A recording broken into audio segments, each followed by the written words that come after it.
Ram Ram Ram Sarvebhyah. Welcome to learning to chant Sriman Narayaneeyam, class 104. We successfully complete 2 years. Gurureva gadir gurumeva bhaje, gurunaiva sahasmi namo gurave, na guroh paramam shishurasmi guroho, matirasti gurau mama pahi guro, Shrikanto matulo yasya janani sarvamangala, Janaka Shankaro Devaha, Tam Vande Kunjarananam, Pitambaram Karavirajita Shankha Chakra Kaumodaki Sarasijam Karuna Samudram, Radha Sahagya Mati Sundara Mandahasam, Vartalage Shamanisham Hridi Bhavayami. We'll begin revision from Dashakam 59. Rishita, the first 5 shlokas you can start.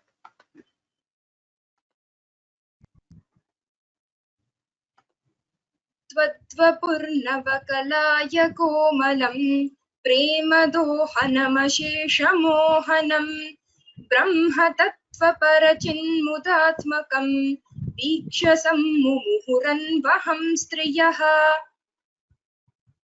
मन्मथोन्मथितमानसाः क्रमात् त्वद्विलोकनरतास्ततस्ततः गोपिकास्तव नसेहिरे हरे काननोपगतिमप्यहर्मुखे निर्गते भवति तत्तदृष्टयः त्वद्गतेन मनसा मृगेक्षणाः वेणुनादमुपकर्ण्य दूरतः त्वद्विलासकथयाभिरेमिरे काननान्तमितवान् भवानपि स्निग्धपादपतले मनोरमे व्यत्यया कलितपादमास्थितः प्रत्यपूरयत वेणुनालिकाम् मारबाणधुतखेचरीकुलं निर्विकार पशुपक्षिमण्डलं द्रावणं च दृशदामपि प्रभो तावकं व्यजनि वेणुपूजितम्. Arjun from 6th shloka.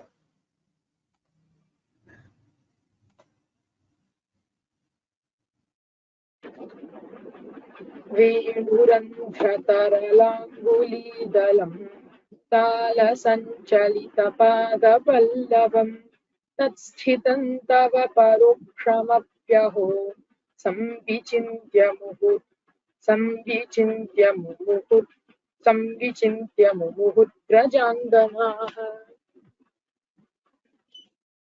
यद्विशङ्कभवदङ्गदर्शिनीः खेचरीः खगमृगान् पशूनपि त्वत्पदप्रणयिकाननं च ताः धन्य धन्यमिति नन्वमानयन्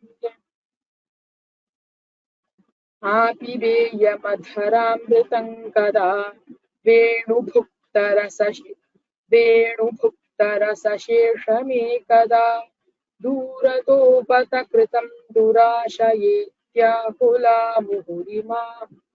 त्याकुलामुहुरिमाः समामुहन् प्रत्यहं च पुनरित्थमङ्गनाः चित्तयोनिजनितादनुग्रहात् बद्धरागविवशास्त्वयि प्रभो नित्यमापुरिह कृत्यमूढताम्.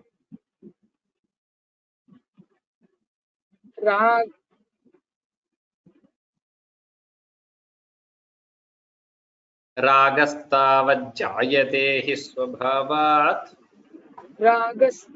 रागस्तावज्जायते हि स्वभावात् मोक्षोपायो यत्नतस्यन्न वा स्यात् मोक्षोपायो यत्नतस्यान्न वा स्यात् तासान्त्वेकं त्वद्वयं लब्धमासीत् भाग्यं पाहि मां मारुतेश. इति श्रीमन्नारायणीये वेणुगानवर्णनं नाम 59तमं दशकं समाप्तं. नारायणाखिलगुरो भगवन्नमस्ते. In Shashtitamam Dashakam, Vidya Lakshmi, can you revise the first four? Yes. Ram Ram. Ram. षष्टितमं दशकं मदनादुरचेतसोन्वहं भवदङ्घ्रिद्वयास्य काम्यया यमुनातटसीं निसैकतीं तरलाक्ष्यो गिरिजां समार्चिचन् तव नाम कथारताः समं सुदृशः प्रातुरुपागता नदीम् उपहारशतैरपूजयन् दयितो नन्दसुतो भवेदिति इति मासमुपाहिता व्रताः Upahitam. इति मासमुपाहितव्रताः तरलाक्षीरभिवीक्ष्यता भवान् करुणामृदुलो नदीतटं समयासीत्तदनुग्रहेच्छया One second. The raga is a little different, though it is not a problem. So I'll ask Rishita to go for the fourth verse, so that everybody is not confused. Rishita, fourth. नियमावसितौ निजाम्बरं तटसीमन्यवमुच्यतास्तदा Yamuna जलखेलनाकुलाः पुरतस्त्वामवलोक्य लज्जिताः. So we have to start fifth, correct? Yes, Anna. Rishita, you can.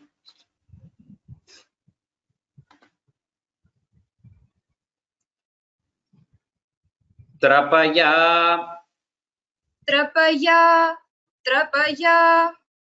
namitan namita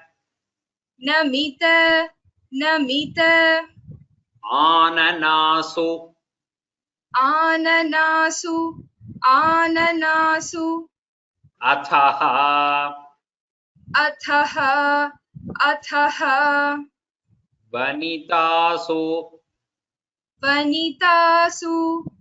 vanitasu ambara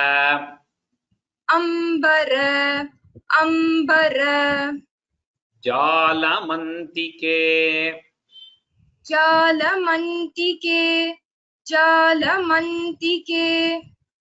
nihitam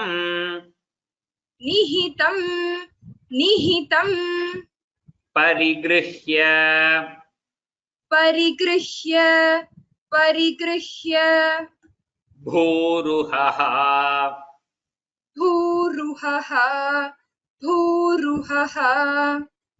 vitapantvam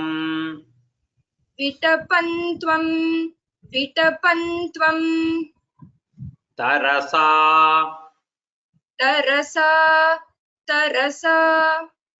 adhirudhavan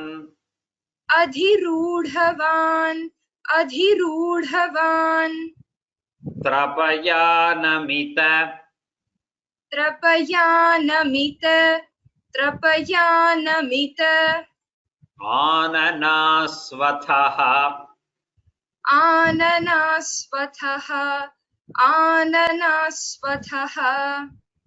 vanitasvambara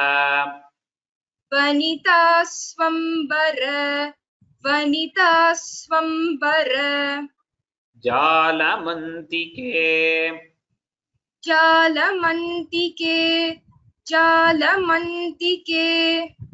nihitam parigrihya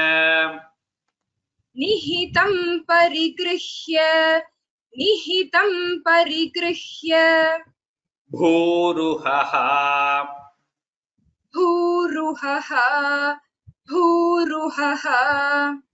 vitapantvam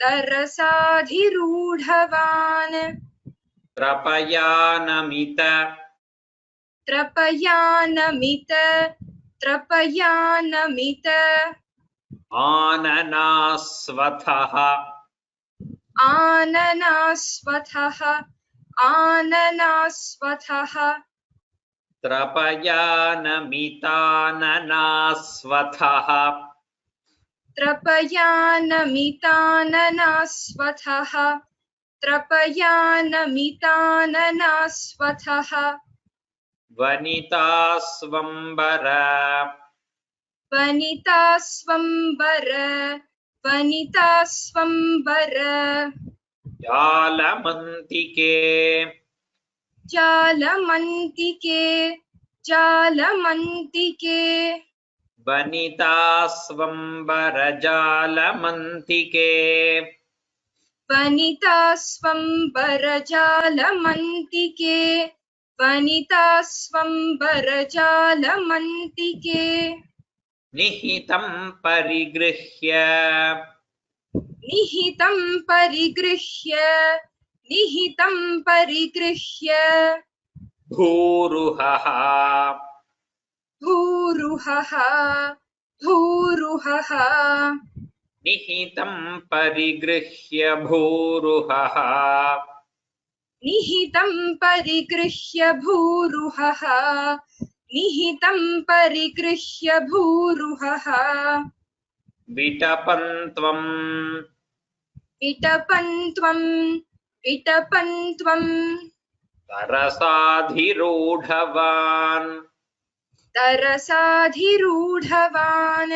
तरसाधिरूढवान् विटपन्त्वं तरसाधिरूढवान् विटपन्त्वं तरसाधिरूढवान् विटपन्त्वं तरसाधिरूढवान्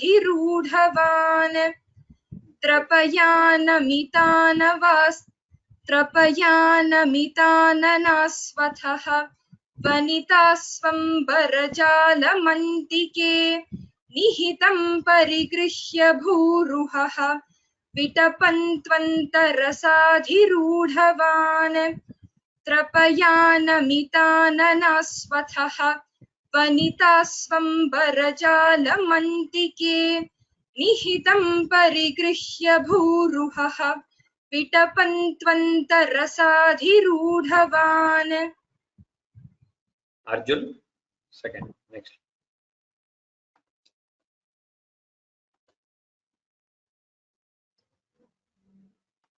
इह तावत् इह तावत् उपेत्य उपेत्य नीयताम् नीयताम् वसनं वह वसनं वह सुदृशः सुदृशः यथा यथम् यथा यथम् इति इति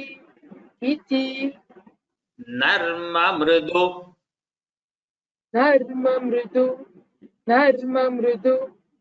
स्मिते त्वयि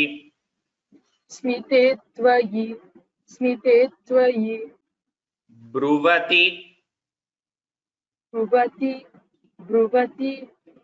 व्यामुमुहे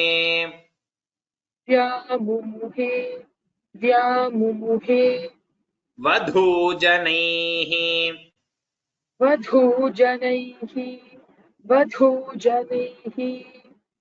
इह तावत्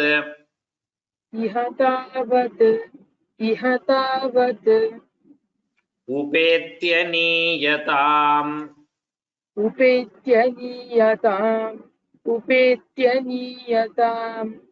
वसनं वह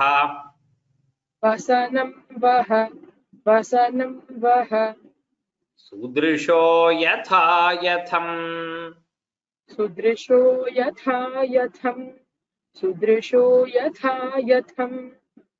इति नर्ममृदु इति नर्म मृदु इति नर्म मृदु स्मिते त्वयि स्मिते त्वयि स्मिते त्वयि ब्रुवति व्यामुमुहे ब्रुवति व्यामुमुहे ब्रुवति व्यामुमुहे वधूजनैः वधूजनैः वधूजनैः इह तावत् इह तावत्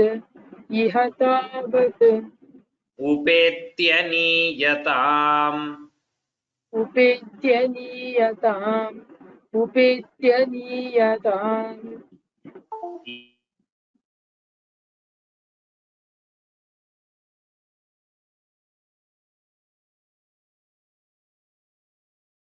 इह तावदुपेत्य नीयताम् इह तावदुपेत्य नीयताम् इह तावदुपेत्य नीयताम् वसनं वः सुदृशः वसनं वसुदृशः वसनं वसुदृशः यथा यथं यथा यथं यथा यथं वसनं वः सुदृशो यथा वसनं वसुदृशो यथा यथं वसनं वसुदृशो यथा यथम्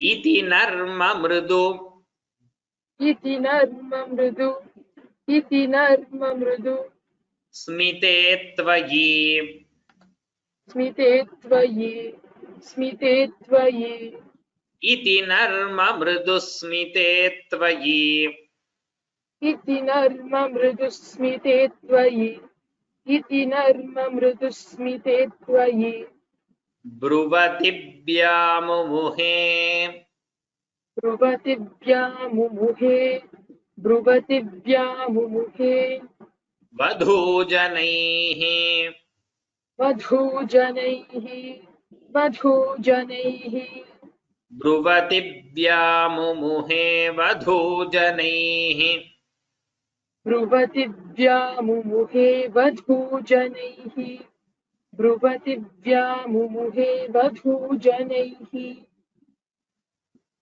इह तावदुपेत्य नीयताम् वसनं वसुदृशो यथा यथम् इति नर्म मृदुस्मिते त्वयि ब्रुवति व्यामुमुहे वधूजनैः इह तावदुपेत्य नीयताम् वसनं वसुदृशो यथा यथम् इति नर्म मृदुस्मिते त्वयि ब्रुवति व्यामुमुहे वधूजनैः गुड त्रिषिता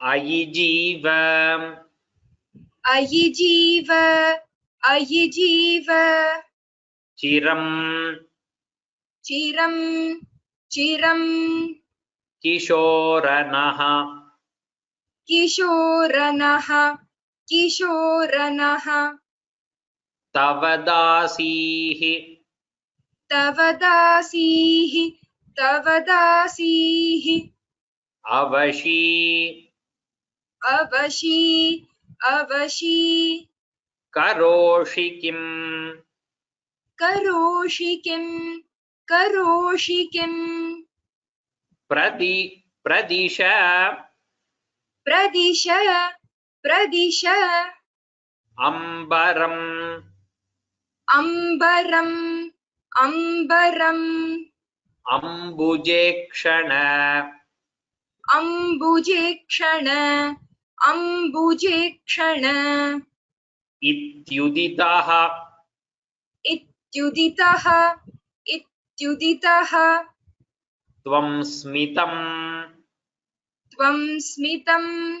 त्वं स्मितम् एव दत्तवान् एव दत्तवान् एव दत्तवान् अयि जीवचिरम् अयि जीवचिरम् अयि जीवचिरम् किशोरनः किशोरनः किशोरनः तव दासीरवशी तव दासीरवशी तव दासीरवशी करोषि किम् करोषि किम् करोषि किम् प्रदिशाम्बरम् प्रदिशाम्बरम् प्रदिशाम्बरम् अम्बुजे क्षणेति अम्बुजे क्षणेति अम्बुजे क्षणेति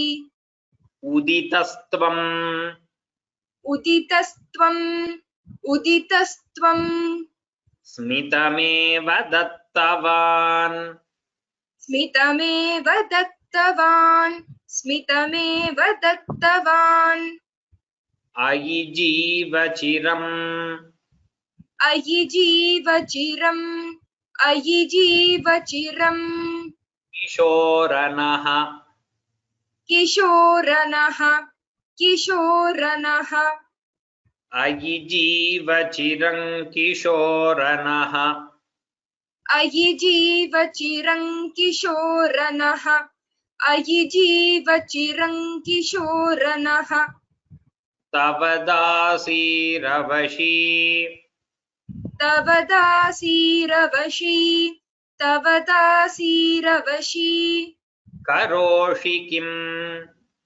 करोषि किम् करोषि किम् तव दासीरवशी करोषि किम् तव दासीरवशी करोषि किम् तव दासीरवशी करोषि किम् प्रदिशाम्बरम् प्रदिशाम्बरम् प्रदिशाम्बरम् अम्बुजे क्षणेति अम्बुजे क्षणेति अम्बुजे क्षणेति उदितस्त्वम् स्मितम् उदितस्त्वं स्मितम् उदितस्त्वं स्मितम् एव दत्तवान् एव दत्तवान् एव दत्तवान् प्रदिशाम्बरमम्बुजे क्षणेत्युदितस्त्वम् स्मितमेव दत्तवान् प्रदिशाम्बरमम्बुजे क्षणेत्युदितस्त्वं स्मितमेव दत्तवान् प्रदिशाम्बरमम्बुजे क्षणेत्युदितस्त्वं स्मितमेव दत्तवान् अयि जीवचिरं किशोरनः तव दासीरवशी करोषि किम् प्रदिशाम्बरमम्बुजे क्षणेत्युदितस्त्वं स्मितमेव दत्तवान् अयि जीवचिरं किशोरनः तव दासीरवशी करोषि किम् प्रदिशाम्बरमम्बुजे क्षणेत्युदितस्त्वं स्मितमेव दत्तवान् Good. Vidyalakshmi, shloka 8. अधिरुह्य अधिरुह्य अधिरुह्य तटम् तटं तटं कृताञ्जलीः कृताञ्जलिः कृताञ्जलिः परिशुद्धाः परिशुद्धाः परिशुद्धाः स्वगतीः स्वगतीः स्वगतीः निरीक्ष्यताः निरीक्ष्यताः निरीक्ष्यताः वसनानि वसनानि वसनानि अखिलानि अखिलानि अखिलानि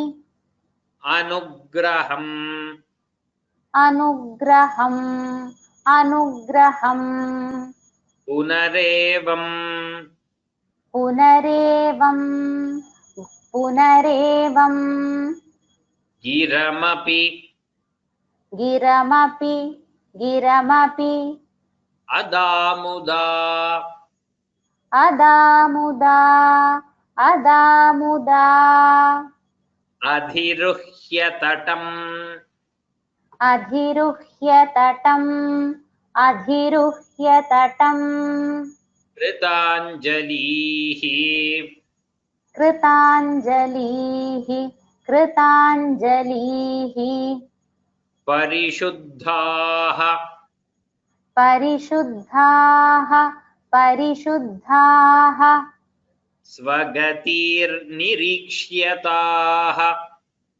स्वगतिर्निरीक्ष्यताः स्वगतिर्निरीक्ष्यताः वसनानि वसनानि वसनानि अखिलान्यनुग्रहम् अखिलान्यनुग्रहम् अखिलान्यनुग्रहम् पुनरेवङ्गिरम् पुनरेवङ्गिरम् पुनरेवङ्गिरम् अप्यदामुदा अप्यदामुदा अप्यदामुदा अधिरुह्य तटम् अधिरुह्य तटम् अधिरुह्य तटम् कृताञ्जलिः कृताञ्जलिः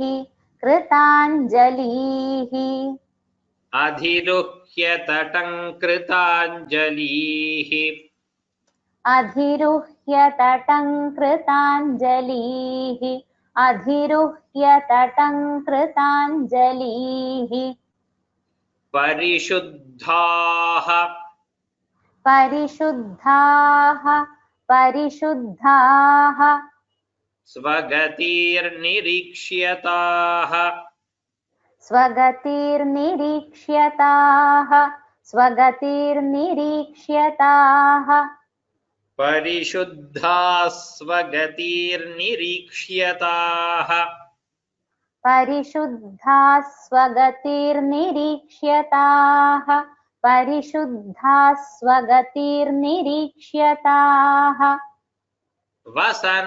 वसनान्यखिलानि वसनान्यखिलानि वसनान्यखिलानि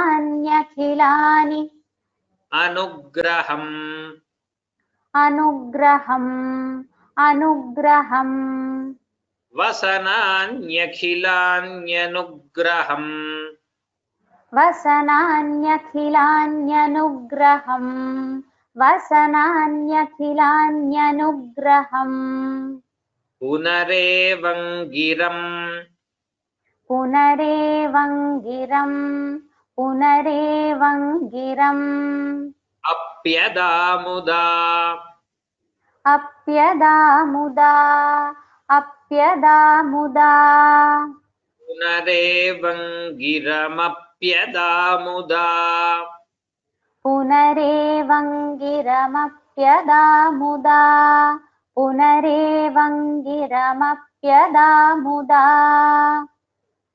अधिरुह्य तटं कृताञ्जलिः परिशुद्धाः स्वगतिर्निरीक्ष्यताः वसनान्यखिलान्यनुग्रहम् पुनरेवङ्गिरमप्यदामुदा अधिरुह्य तटं कृताञ्जलिः परिशुद्धाः स्वगतिर्निरीक्ष्यताः वसनान्यखिलान्यनुग्रहम् पुनरेवङ्गिरमप्यदामुदा Arjuna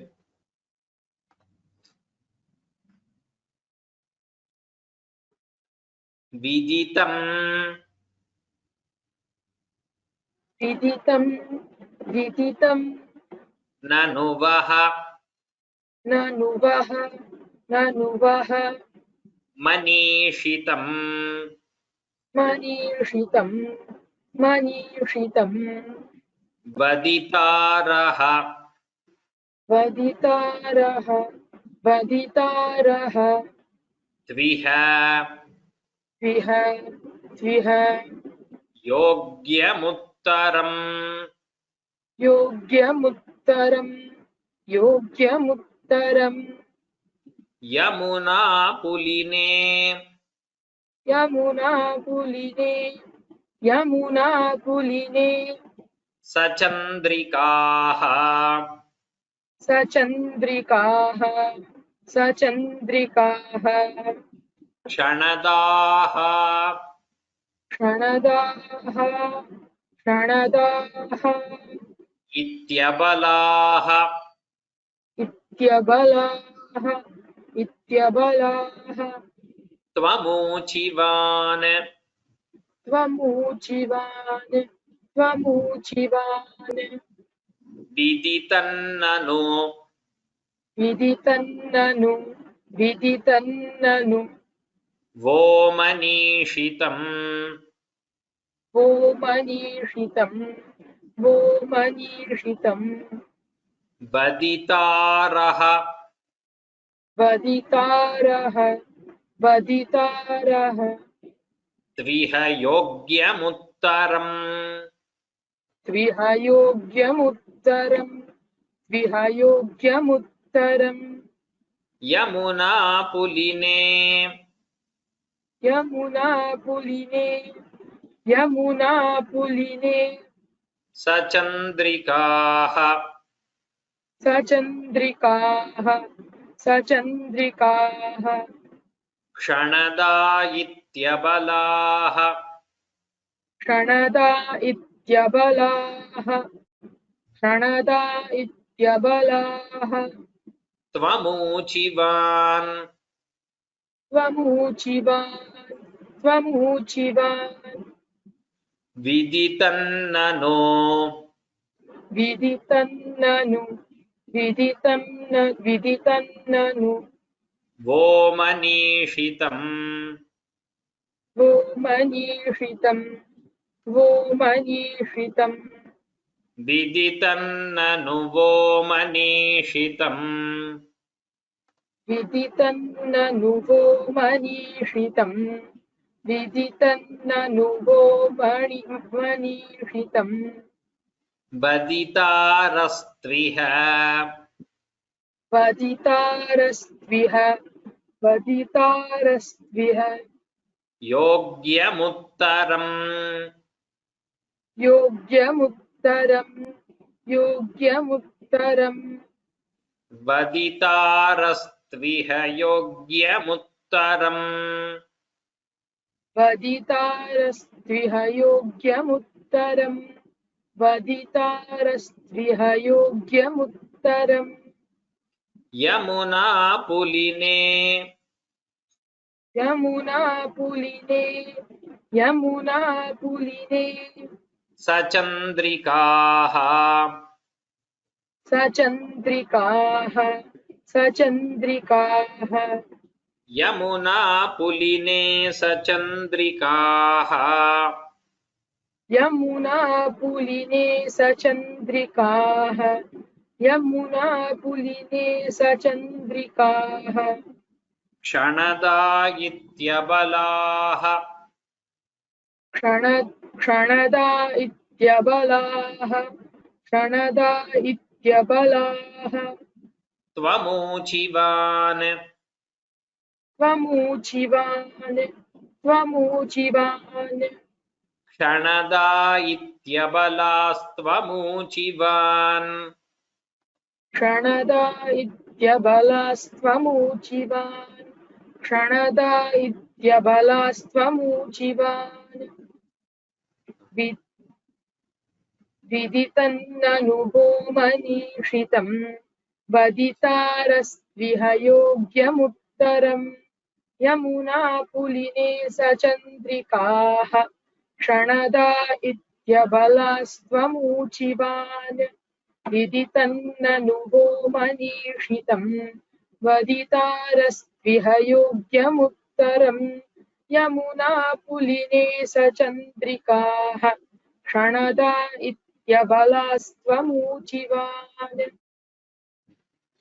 Good. Prishita,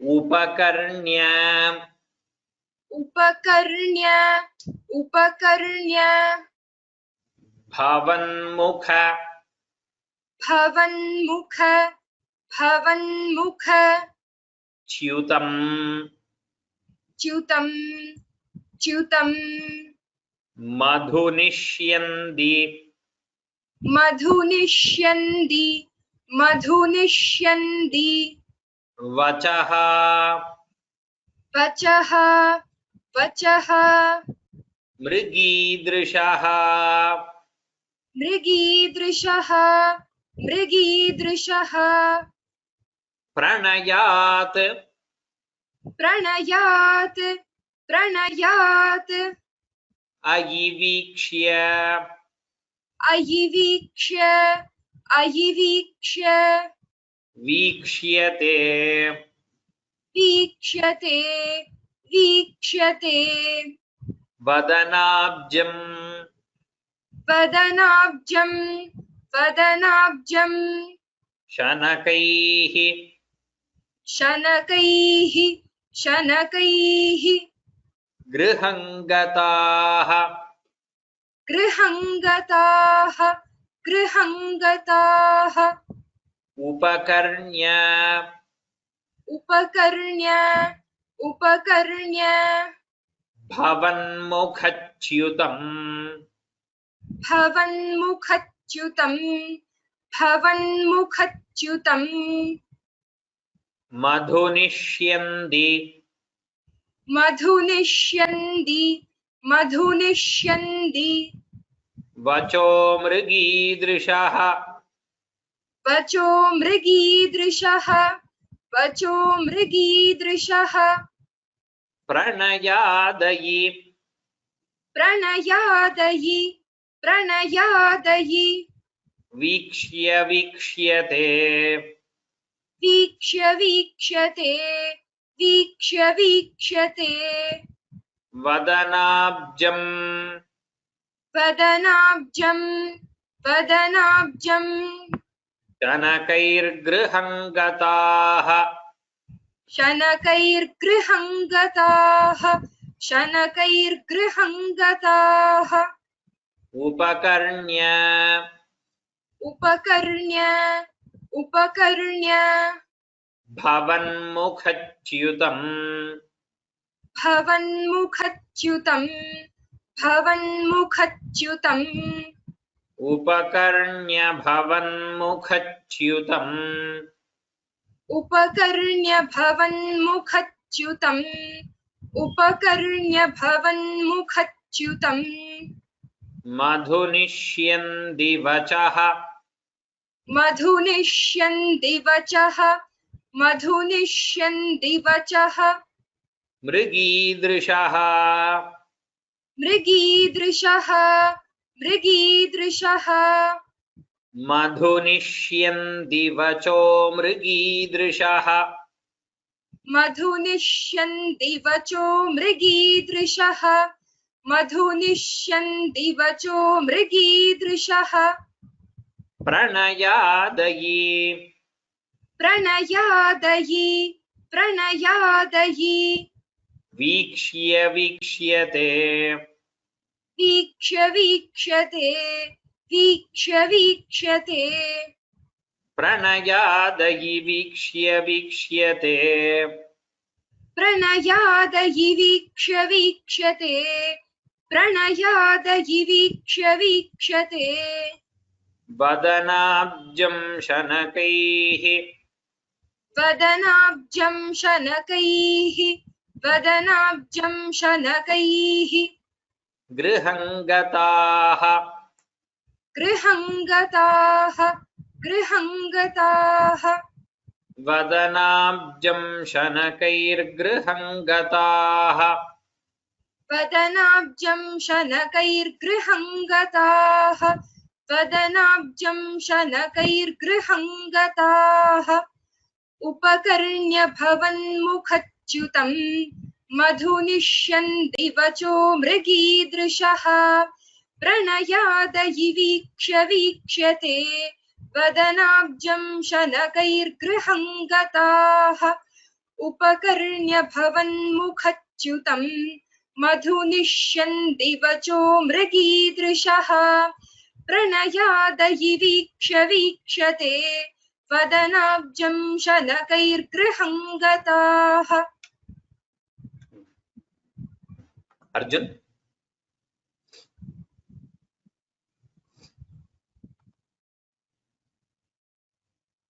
Iti nanu इति ननु अनुगृह्य अनुगृह्य वल्लवीः वल्लवीः विपिनान्तेषु विपिनान्तेषु पुरेव पुरेव सञ्चरन् सञ्चरन् करुणाशिशिरः करुणाशिशिरः हरे हर हरे हर त्वरया मे त्वरया मे सकल सकल आमयावलिम् आमयावलिम् इति ननु अनुगृह्य वल्लवीः अनुगृह्य वल्लवीः विपिनान्तेषु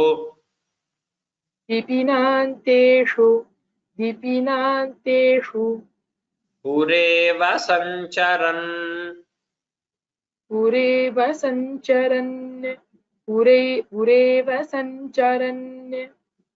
करुणाशिशिरः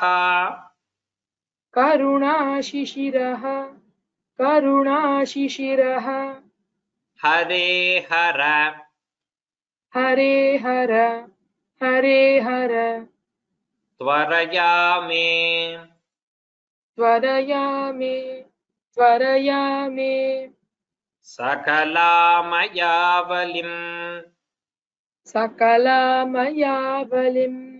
सकलामयावलिम्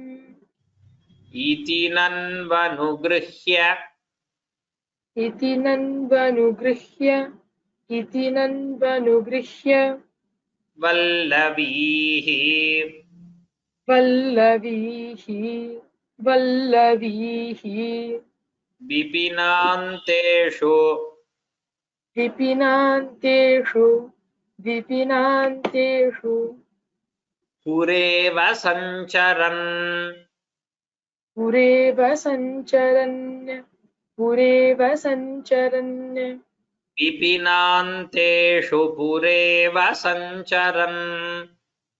विपिनान्तेषु पुरेव सञ्चरन् विपिनान्तेषु पुरेव सञ्चरन् करुणाशिशिरः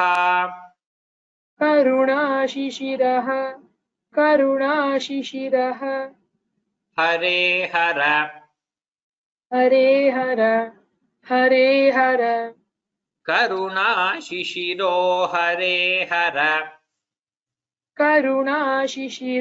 हरे हर करुणाशिशिरो हरे हर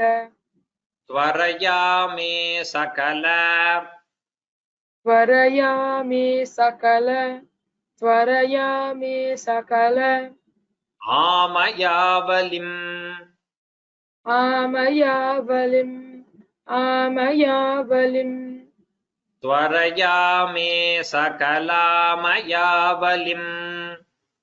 त्वरया मे सकलामयावलिम् त्वरयामे सकलामया बलिम्. Oh, right.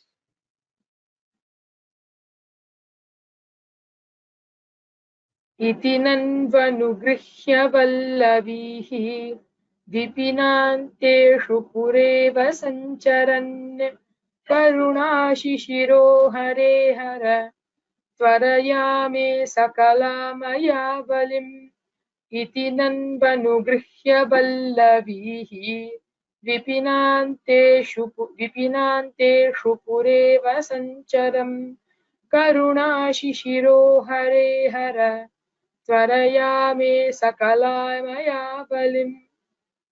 इति श्रीमन्नारायणीये इति श्रीमन्नारायणीये इति श्रीमन्नारायणीये गोपी वस्त्रापहरणम् गोपीवस्त्रापहरणम् नाम षष्टितमम् नाम षष्टितमम् दशकं समाप्तम् दशकं समाप्तम्. इति श्रीमन्नारायणीये गोपीवस्त्रापहरणम् नाम षष्टितमं दशकं समाप्तम्. नारायणाखिलगुरो भगवन् नमस्ते. Good.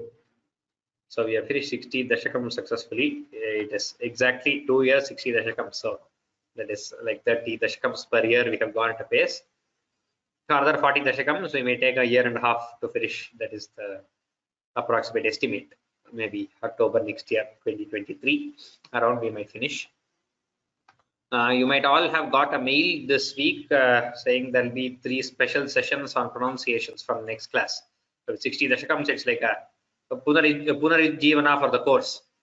So we have seen 60 Dashakams now. The next part from 65 to 69 we have Rasa Krida of Bhagavan, which is a very important 5 Dashakams. The same Rasa Panchakam like in Bhagavata, the same 5 there 5 Adhyayas are there. Here Bhattatri has devoted 5 Dashakams for the same Rasa Krida, which is one of the highest forms of devotion to Shri Krishna. And then from 91 to 100 we have the 11th skandha, that is the Vedanta part, which forms the heart of Bhagavata and of Narayaneeyam.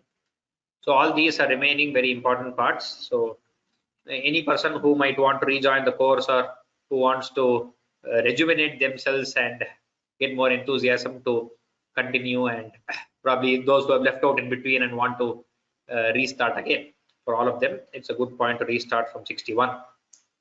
So in between from 9 to 23rd we have some special that is particular sessions only for pronunciation, and that the examples will be taken from the 60 Dashakams that we have already finished.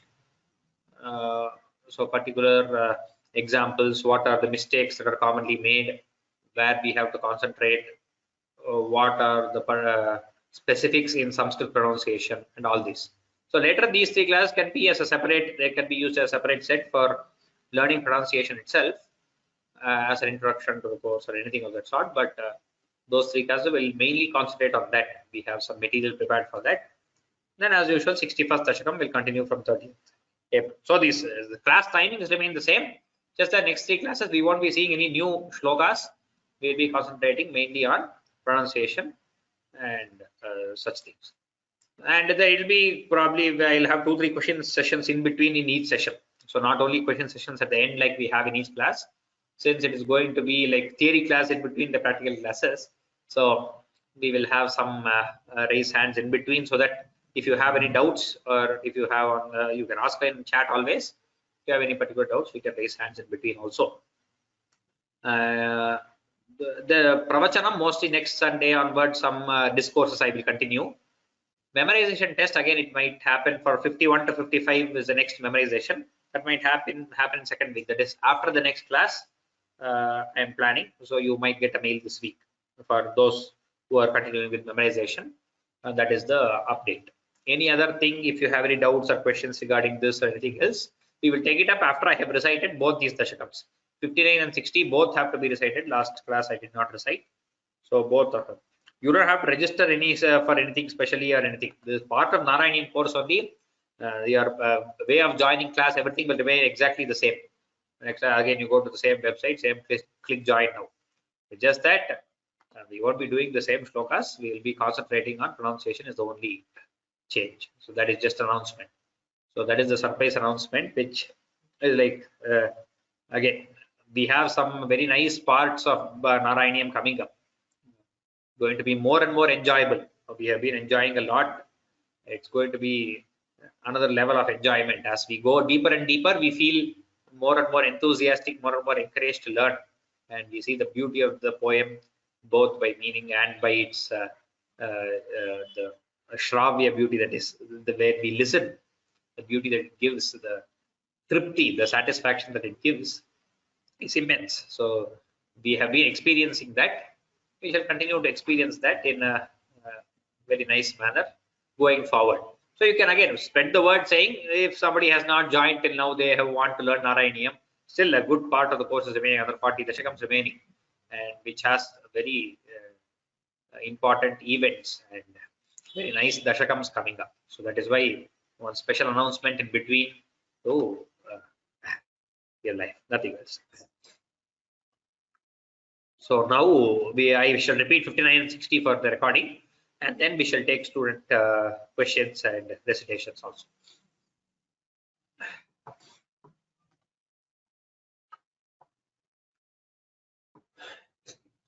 अथ एकोनषष्टितमं दशकम् त्वद्वपुर्नवकलाय कोमलं प्रेमदोहनमशेषमोहनं ब्रह्मतत्त्वपरचिन्मुदात्मकं वीक्ष्य सम्मुमुहुरन्वहं स्त्रियः मन्मथोन्मथितमानसाः क्रमात् त्वद्विलोकनरतास्ततस्ततः गोपिकास्तवनसेहिरे हरे काननोपगतिमप्यहर्मुखे निर्गते भवति दत्तदृष्टयः त्वद्गतेन मनसा मृगेक्षणाः वेणुनादमुपकर्ण्य दूरतः त्वद्विलासकथयाभिरेमिरे काननान्तमितवान् भवानपि स्निग्धपादपतले मनोरमे व्यत्ययाकलितपादमास्थितः प्रत्यपूरयत वेणुनालिकाम् मारबाणधुतखेचरीकुलम् निर्विकारपशुपक्षिमण्डलम् द्रावणं च दृशदामपि प्रभो तावकं व्यजनि वेणुकूजितम् वेणुरन्ध्रतरलाङ्गुलीदलम् तालसञ्चलितपादपल्लवम् तत्स्थितं तव परोक्षमप्यहो संविचिन्त्य मुमुहुर्व्रजाङ्गनाः निर्विशङ्क भवदङ्गदर्शिनीः खेचरीः खगमृगान् पशूनपि त्वत्पदप्रणयिकाननञ्च ताः धन्यधन्यमिति नन्वमानयन् आपिबेयमधरामृतं कदा वेणुभुक्तरसशेषमेकदा दूरतो बत कृतं दुराशयेत्याकुला मुहुरिमाः समामुहन् प्रत्यहञ्च पुनरित्थमङ्गनाः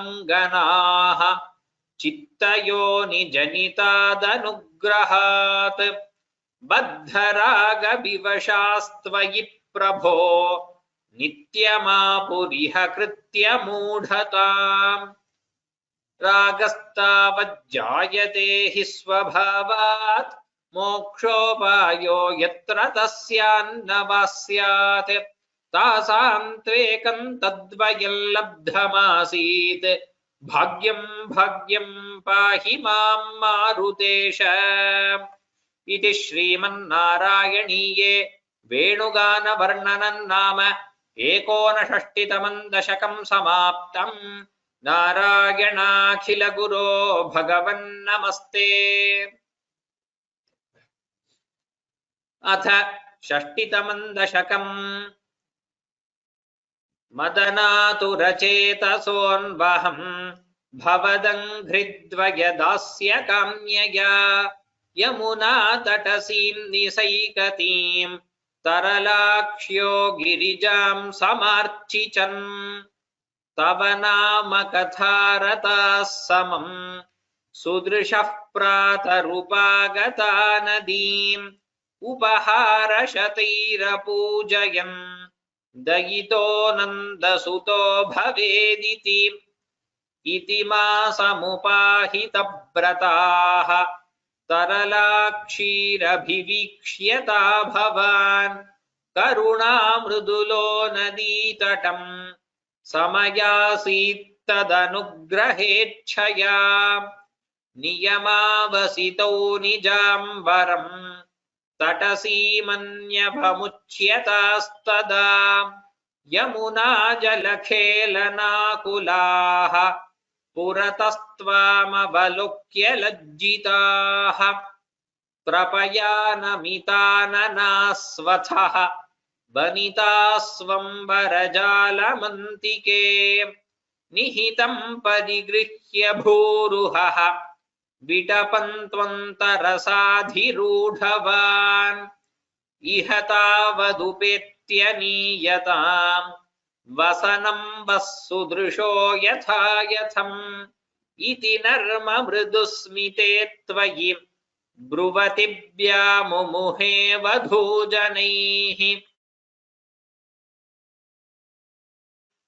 अयि जीव चिरं किशोरनः तव दासीरवशीकरोषि किम् प्रदिशाम्बरमम्बुजे क्षणेऽप्युदितस्त्वं स्मितमेव दत्तवान् अधिरुह्य तटं कृताञ्जलीः परिशुद्धाः स्वगतिर्निरीक्ष्यताः वसनान्यखिलान्यनुग्रहम् पुनरेवङ्गिरमप्यदामुदा विदितन्ननु वो मनीषितम् वदितारस्त्विह योग्यमुत्तरम् यमुना पुलिने सचन्द्रिकाः क्षणदागित्यबलास्त्वमूचिवान् उपकर्ण्यभवन्मुखच्युतम् मधुनिष्यन्दिवचो मृगीदृशः प्रणयादयि वीक्ष्य वीक्ष्यते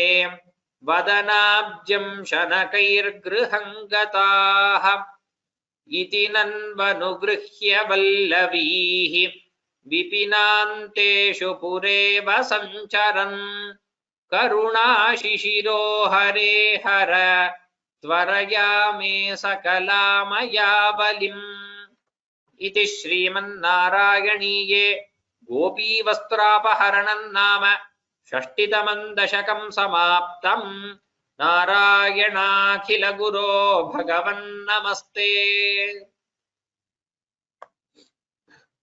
If there are any questions, you can raise your hands.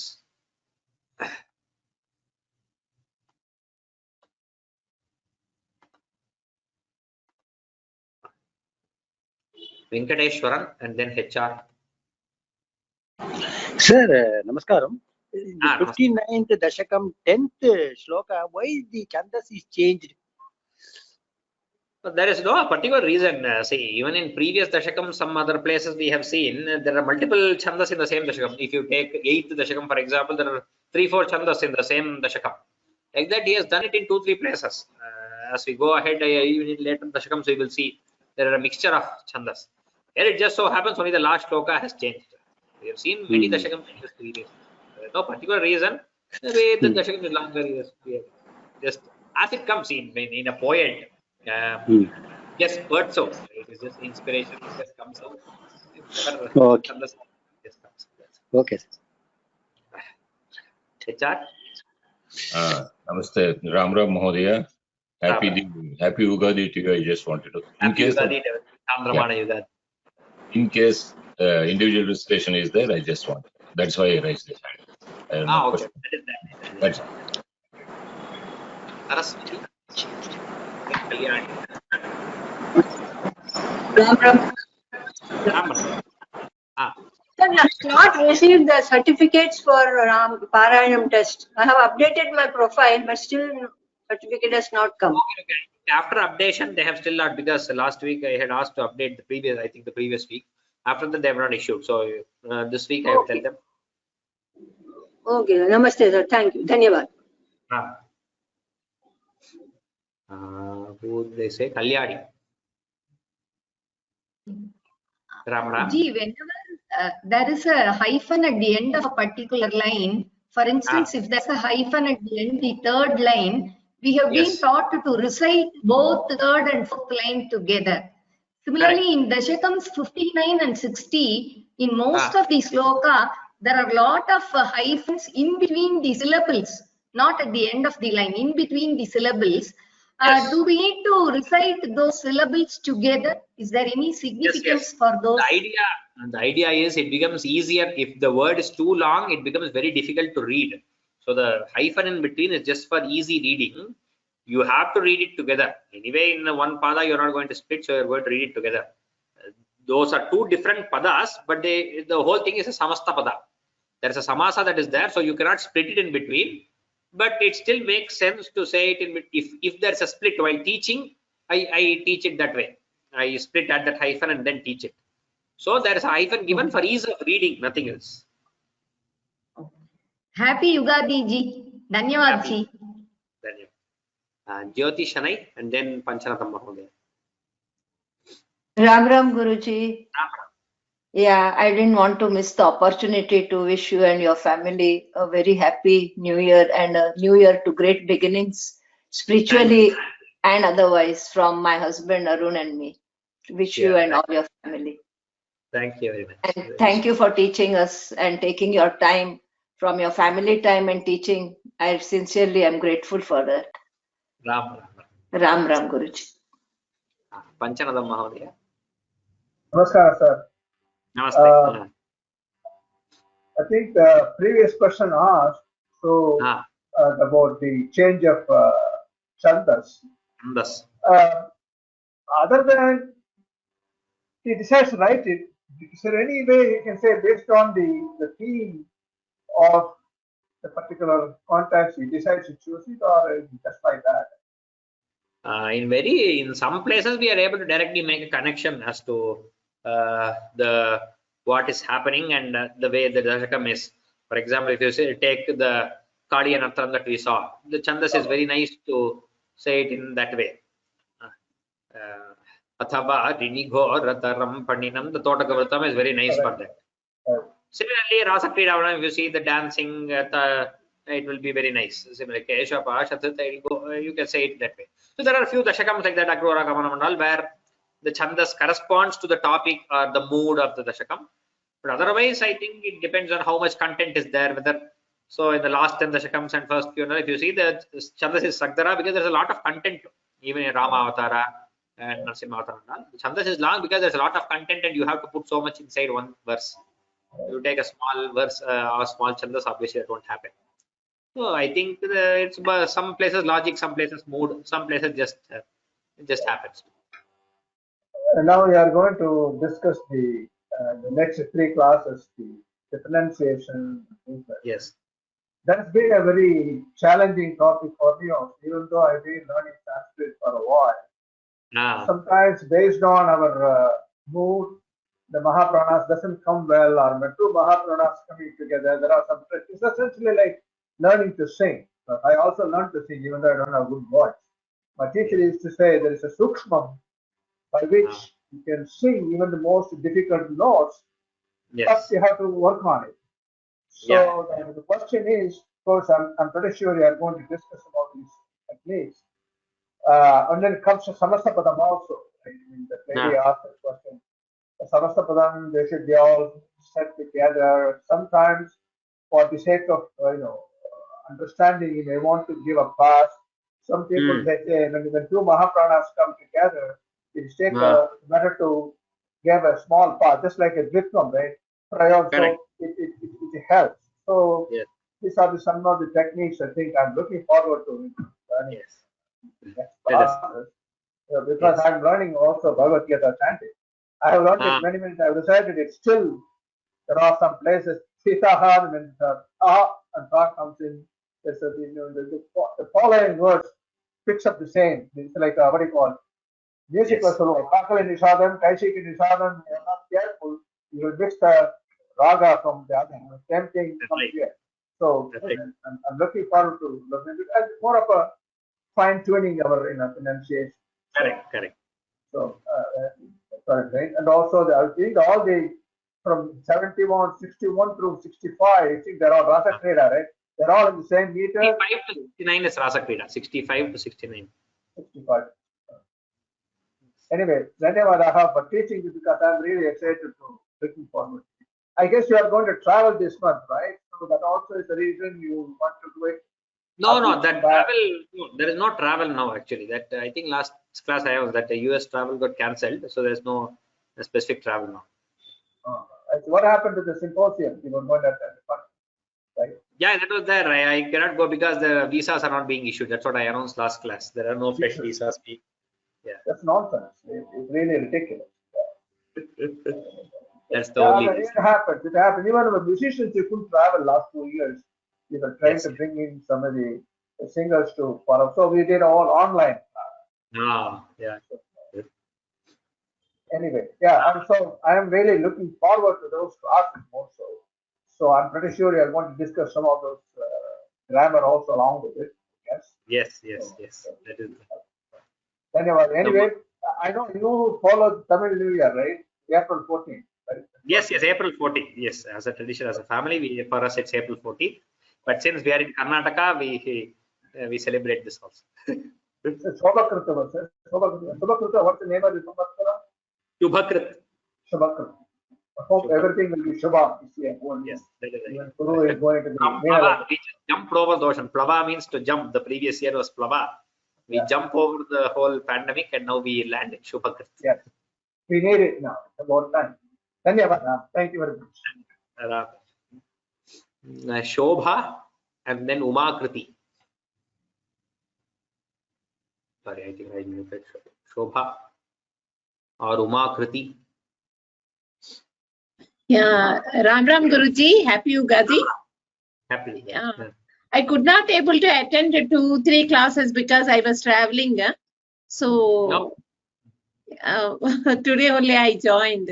I missed. Okay. I'm revising with audio this thing. Yes. Thank you, Guruji. Thank you so much.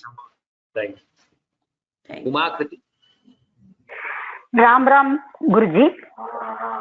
Happy Ugadi wishes. 59th Dasakam, 10th sloka, last line. Bhagyam Pahimam Marutesha or Pahi Vathalayesha. Yes, both are fine. Both are fine. Okay, thank you, Guruji. Thank you so much. Kal Krishnan Mahodaya. Yes, good morning to you.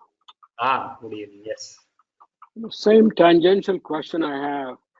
Did they decline visas for everybody from India, or is it only a selected few, or do they want bonding, or what are they doing? No, B1 and B2 fresh visas are not being issued at all. There are no slots, no interviews. There are no appointments for fresh B1, B2 visas. Even renewals and others, it's quite hard to get appointments. You have to go through some dealers. So the appointments are very scarce. I'm just shocked. I guess it sounds like the old politics is continuing. Yeah. It's just horrible. So I hope you're able to attend it through Zoom or something like that. I'm not sure, but this is just, just so disappointing. Surprising for me also, but yeah, that is the case. I talked to a lot of agents and a lot of other people also, but there is. We have the same problem in. Embassies are not open for fresh B1, B2 visas. Well, they had the same problem last year in Canada. They wouldn't let Indians come, some of them anyhow. So this is just not very good. Anyhow, my opinion, but I think politics has a lot to do with this. So hopefully next time around you're able to try. Yes. So let us see. Let's see wherever it is. If there are no questions, I have one more question. Let somebody else finish it. in terms of Pathabheda, Marutesha, then you also there is another Vatala. I have seen this across other compositions. Even Bhagavad Gita also they have a different word. So my feeling is the appropriateness of the word should be the criteria to accept that. Correct. So there is an appropriateness, and that basically we have to go from the bhashyas. Everywhere here, when we go through whether it is appropriate in these Pathabhedas, even in Ramayana, Mahabharata, and all other places, when we see these Pathabhedas are resolved by looking at the bhashyas. So we get a bhashya. This is written a few hundred years ago for this, or maybe a couple of centuries ago. For Ramayana and Mahabharata, it is multiple centuries ago. The idea is when they do the bhashya, some of them have this opinion, but from the bhashya we get to know which is more appropriate. There are some critical editions. That's how they do the critical editions for whether it be Ramayana, Mahabharata, or whatever. The critical editions are published using the commentaries. So why I'm saying is, yesterday I was attending Gita classes. There's one verse, Parivatishtate. It's like a Bhavaya Prayana, right? They use the Parivatishtati. Meaning maybe the same. However, Parivatishtate makes more sense because he's talking more about your personal this one, right? So I looked at the Shankara Bhashya, it sounds Parivatishtate. So I thought I will clarify that with you. I'm going to argue with them that you should use this instead of Parivatishtati. But what I'm saying is the Pathabhedas come based on people who are interpreting it, I guess. Yes. So we have to we have to go to the bhashya and check out, and then that's how we decide. Very nice. Thank you very much. Now I'll put all the hands down. Those who want to recite 59th Dashakam can raise their hands. I have put everything down. You can raise your hands to recite. We'll go from 59.1. Yes, we have enough people to recite. HR, you can start. 59.1. Did I mute or unmute by mistake? Okay, sorry. Ram, 59.1. Should I start with Atha, this one? No, you can start Tadvapur. Okay. Tadvapurnavakalaya komalam premadohanamasheshamohanam brahma tattva parachinmudatmakam viksha sammumuhuranvaham striyaha. Good. Then Brahma and that Hakara, little more that it can come from the lungs. Okay. Brahma. Okay. Thank you. Thank you. And Mohana and then Suvarna.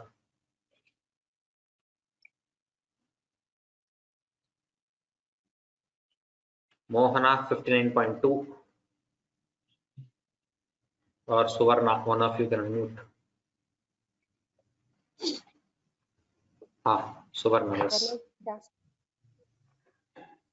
Happy Ugadi Guruji. Namo Namaha. No, yes.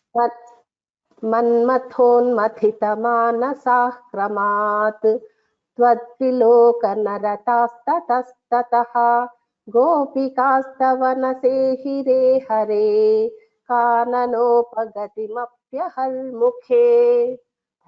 Good. Mohana 3. Mohana. Priyadarshini. Namaste Mahoday. Namaste. Nirgati bhavati datta drishtayaka twadgadena manasa mrgikshanah venunasamupakarnaya durataha venunasamupakarnya durataha tvatvilasa kathaya bhire bhire.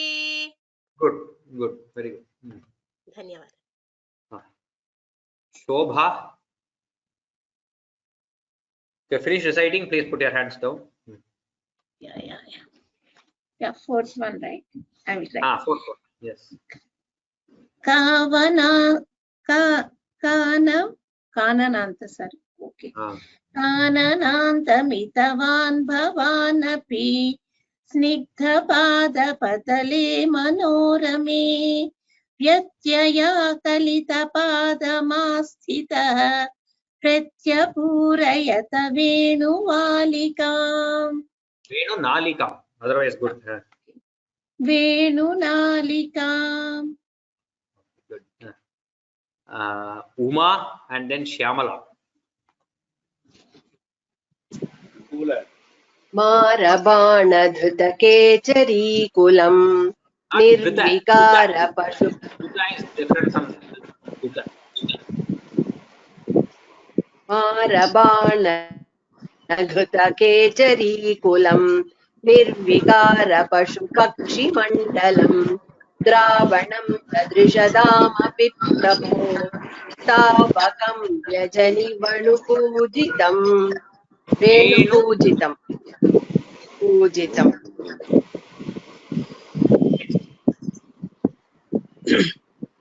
नमस्ते. वेणुरन्ध्रतरलाङ्गुलीदलम् तालसञ्चलितपादपल्लवम् तत्स्थितं तव परोक्षमप्यहो संविचिन्त्य मुहुर्व्रजाङ्गनाः. Good. Pidaparthi PR.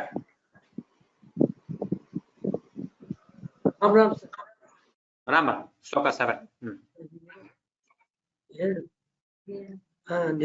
निर्विशङ्क भवदङ्गदर्शिनीः खेचरी खगमृगान् पशूनपि त्वत्पदप्रणयिकाननञ्च ताः धन्य धन्यमिति नन्वमानयन्. Good. Venkateshwaran and then Saraswati.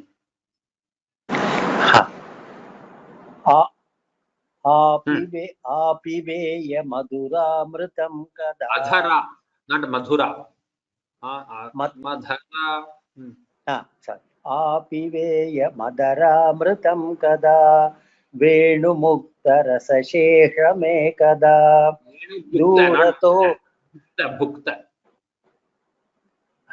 वेणुमुक्तरसशेषमेकदा दूरतो बत कृतं दुराशयेत्याकुला मुक्. Sir, one question. When when the hyphens are indicating the samasta padam, you have to continuously, without taking a pause, recite it, isn't it? It is better to recite like that. If it is too long, then occasionally you can take a pause. The best way is to recite without pause. Any particular dosha, grammar mistake is there? If you take a pause, nothing. No grammar mistake in the sense. One pada means one word has to be told together. If you tell a word with the big pauses, then it doesn't make sense. But in recitation, it becomes difficult because of raga and breath and all. We have to improve our breath so much so that we are able to say that. That's all. Come by practice. Okay. Dhanyavad. Okay. Ram Guruji. Ram Guruji. प्रत्यहञ्च पुनरित्थमङ्गनाः चित्तयोजनितादनुग्रहात् बद्धरागविवशास्त्वयि प्रभो नित्यमापुरिहकृत्य मूढताम्. Good. That is dhuta, not dhrita. Script is correct.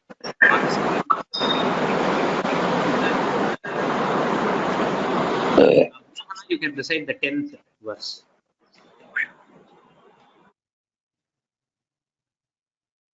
Mohana, can you unmute yourself? Okay, you are still not able to unmute yourself. So Can you hear me? Ram, yes. Can you hear me? Yes, tell.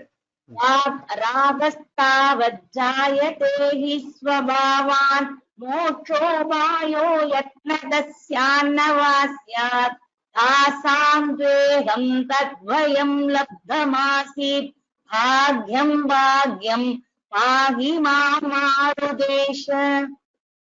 Good. Little more Mahaprana, little more should improve. Otherwise, still I have to improve. Anyway, every day I'm hearing your this thing through YouTube. Thank you very much, Guruji. Wish you and your family a very happy Ugadi. Thank you very much for all the efforts taken. It's very, very interesting, as you said. Thank you so much. We are very much blessed to hear from you. learn from you. To learn from you. Thank you so much. Thank you. Thank you. Panchanada Mahodaya, Shloka 10 itself. We'll go reverse now. 10, 9 and so on. After Panchanadam, Jayalakshmi Ganeshan. Oh, I muted you. Can you hear me now? Yes, yes. Ragastavat jayate hi svabhavat mokshopayo yatra tashyannavasyat tasam tvekam tadvayam labdhamasi bhagyam pahi ma marutesha. Good. Pahi ma. Shloka 9, Jayalakshmi Ganeshan.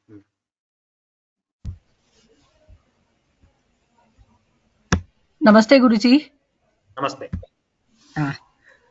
Pratyaham cha punarithamaganah chittayo nitadanugrahat baddharaga vivashastvayi prabho nityamapuriha kritya mudhatam. Excellent. Thank you, Ji.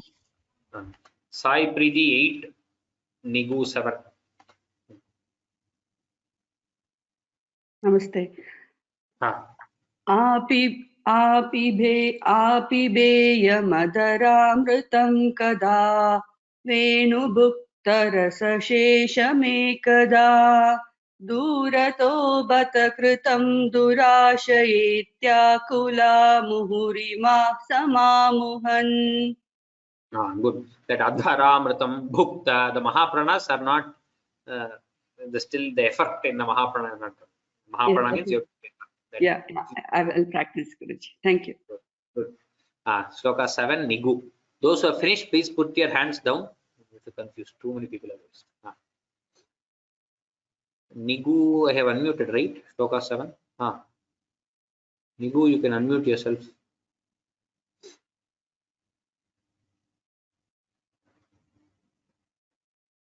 I think Priyadarshini, Shobha, Kalyani and all are over. Please put your hands down. Mohana, Uma also over. Geeta, Shloka 7. I have not told. Oh, you have not told? Okay, Kalyani, you can tell. Shloka 7. Bhavatangadashinihi Kechari Kagamrigan Pashunapi Tvatpada Pranayikanananchataha Dhanya Dhanyamiti Nannamanayan. Reciting well, that Kananancha, the Chakara became a little like Mahaprana. So, where there is no Mahaprana, it should not come by mistake. Okay. So I have to little lower that. This time I have repeatedly learned from your recordings in the YouTube. I Is get it that. better? Mahapranas are very good. Don't give Mahaprana, not required. Okay. Understood. Dhanyavad. Really, I am very blessed to learn from you this Mahagrantham. Wish you, your family, Ayud Arogya Saukyam as Nambudiri prayed in the last sloka. Dhanyavad.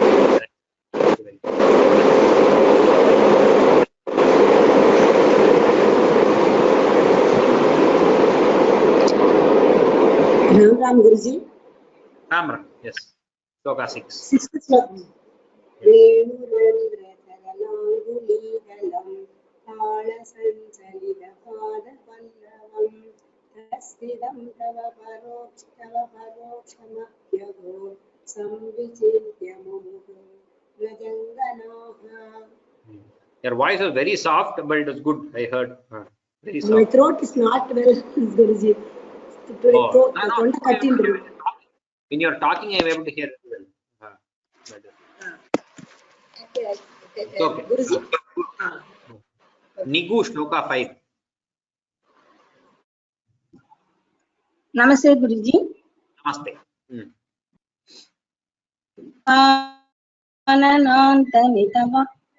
Shloka 5. Shloka 5, yes. Marabanadhutakechari kulam nirvikara pashupakshi mandalam. It's not Dhrita. Sorry? Dhuta. Ukara. Dhuta. मारबाणधुत धुत केचरीकुलं निर्विकार पशुपक्षिमण्डलम् द्रावणं च दृशदामपि प्रभो तावकं यजनि वेणुकूजितम्. First in the Dhuta Khecharina, it should come, Mahaprana should come. Marabana-dhuta. Ah, yes, correct. Good. Jayanti, Shloka 4. Dhanyavad. Dhanyavad. काननान्तमितवान् भवानपि स्निग्धपादपतले मनोरमे व्यत्यया कलितपादमास्थितः प्रत्यपूरयत वेणुनालिकाम्. Very good. Jyotishnai, Shloka 3. I have unmuted. Sorry. Can you hear me, Guruji? Yes. Okay, Shloka 3, right? Yeah. Nirgate bhavati datta drushtayah tvadgatena manasa mrugekshanaah venunadamupakarnya dhuratah tvadvilasa kathaya bhire mire. Good. Shloka 2, Ram J 15, and then Kamakshi. Ram J 15, you can recite.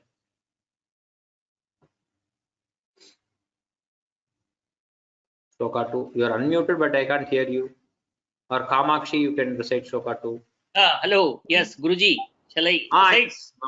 Namaskaram, Guruji. Namaskar. Number 2, Number 2, yes. Manmathonmathitamanasakramat tadvilokana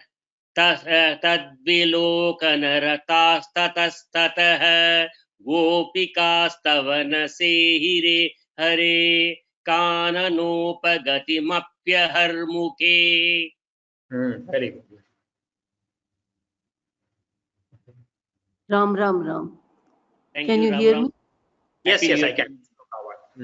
Vadvapurnavakalaya komalam premadोहनमशेषमोहनं ब्रह्मतत्त्वपरचिन्मुदात्मकं वीक्ष्य सम्मुमुहुः रन्वहं स्त्रियः. Very good. Those who are still raised, so you are not recited. Jayanti recited. Priyadarshini, Shloka 1. Then Shobha. I think everyone finished reciting, right? Priyadarshini, Shobha, Kalyani, Namji, everyone. Yeah, everybody is finished. I think you may have to bring their hands down because. Yeah. That's why they have not put their hands. I have. Otherwise, you have not chanted Priyadarshini? Yes, first. First Shloka. You have already chanted. Okay, done. Okay, Priyadarshini, then yes. Kal Krishnan Mahodaya, Shloka 1.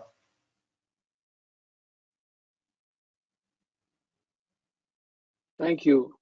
Tvadvapurnavakalaya komalam premadohanamasheshamohanam brahma tattva parichinmudatmakam vikshasam mumuhuranvaham striyah. Very good. I can see an excellent improvement over the past time in translation. It is Parachin. I think you said Parichin Mudatmakam, the third line. It is Parachin. Oh, Parachin Mudatmakam. Thank you.